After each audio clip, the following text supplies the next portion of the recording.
estava esperando sair, inclusive, esse laudo para tentar entender como que essas vítimas morreram diante dessa queda e diante dessa tragédia. Queria que o senhor nos explicasse, então, o que é um politraumatismo numa situação dessas.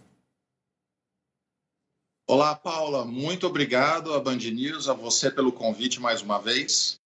E essa tragédia foi, como atestado, a causa da morte das pessoas por politraumatismo. Como o próprio nome diz, um traumatismo em várias regiões. E um traumatismo grave, que acometeu praticamente todos os órgãos do corpo. Esse traumatismo, ele tem algumas características diferentes dos outros acidentes aéreos que nós já presenciamos. O avião, ele teve uma queda em parafuso, uma queda de grande altitude, mais lenta. Então, isso significa que as pessoas lá dentro deste avião estavam percebendo, estavam vivas apesar da aceleração até a hora do impacto ao solo. Então, é um politraumatismo, um machucado gravíssimo em todos os órgãos do corpo, com uma morte imediata na hora do trauma e com as pessoas presenciando e vivenciando esse drama que estava prestes a acontecer. Nossa, doutor, o senhor foi relatando, eu só estou aqui pasma com isso, porque uma das questões que sempre fica, ainda mais de quedas de avião, né, da questão da queda, é isso, né, que é uma morte, na maioria das vezes, instantânea, as pessoas não sabem o que está acontecendo. Então, o senhor já trouxe que não, nesse momento, da forma como foi essa queda, infelizmente, as pessoas se deram conta do que estava acontecendo, né?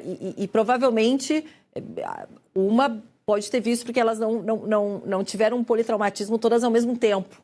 Foram vendo essa tragédia lá interna, vendo o que estava acontecendo. A gente tinha pessoas, doutor, de diversas idades, criança, tinha um cachorro lá dentro também, né? Um animal. Isso vai variando de pessoa para pessoa.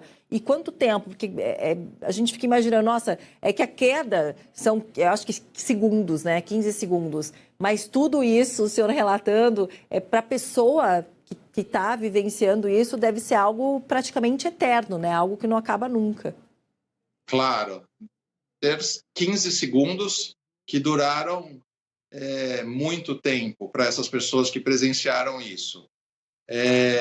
A gente não sabe, e principalmente eu como médico, não sou especialista em medicina aeroespacial, não sou da área específica, mas quando ocorre nesses voos uma despressurização, ou seja, uma janela quebra, uma porta abre, pode ter uma falta de oxigênio e a morte das pessoas por asfixia. Não me parece que foi o caso.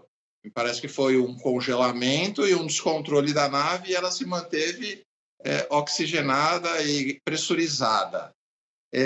Quando ocorre esse susto, é claro que aquelas pessoas mais idosas, pessoas com problemas cardíacos, podem ter tido um desmaio e podem ter tido algum problema cardíaco, um infarto pelo susto e terem morrido antes.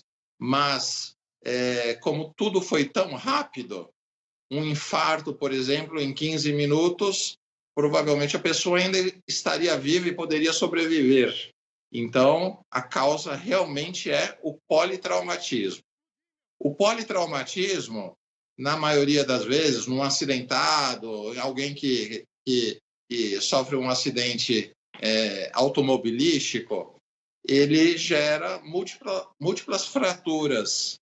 E aí, essas múltiplas fraturas geram embolias e outras complicações, e as pessoas vão tendo uma evolução no hospital com diversas complicações. Quando envolve o cérebro, aí sim é uma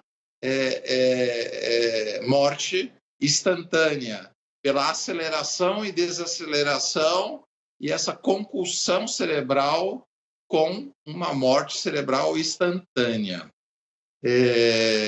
Na maioria das vezes, então, o que nós vemos nos politraumatismos são as múltiplas fraturas, o sangramento por lesões de órgãos internos e as complicações por embolias, imobilismo, infecções de ferida, queimaduras, que os politraumatismos, na maioria das vezes, estão envolvidos.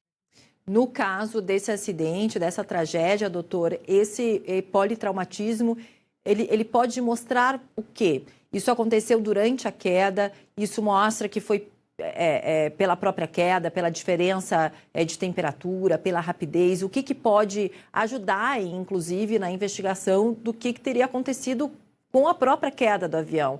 De que forma vocês acabam traduzindo um politraumatismo numa sequência ou como consequência de uma tragédia dessas? Bom, como médico, a causa principal da morte é politraumatismo, né? Não tem uma segunda consequência, como uma falta de oxigênio e, posteriormente, um infarto. Nesse caso, é politraumatismo o laudo, geralmente, do atestado de óbito. Isso os legistas vão poder confirmar. Então... Não tem como saber, doutor. Desculpa, você pode repetir, Paula? Não, a gente não tem como saber. A gente sabe que é um politraumatismo. A gente não tem como saber o que acabou provocando ele, é isso? Sim, sim. A gente já sabe que o politraumatismo, nesse caso, foi por queda de uma grande...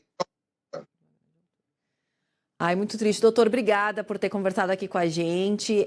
A gente fica tentando entender e sei lá, eu imagino que muitas pessoas em rodas de amigos, quando não tem parentes envolvidos nessa situação, porque quando tem é muito difícil, a gente não quer falar sobre nada disso, né? A gente fica tentando entender, a pessoa sofreu, a pessoa não sofreu, como é que foi?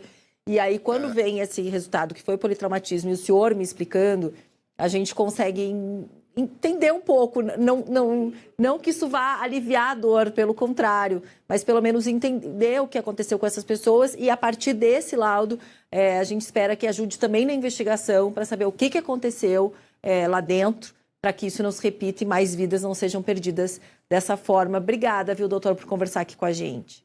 Eu que agradeço, Paula. Uma ótima tarde.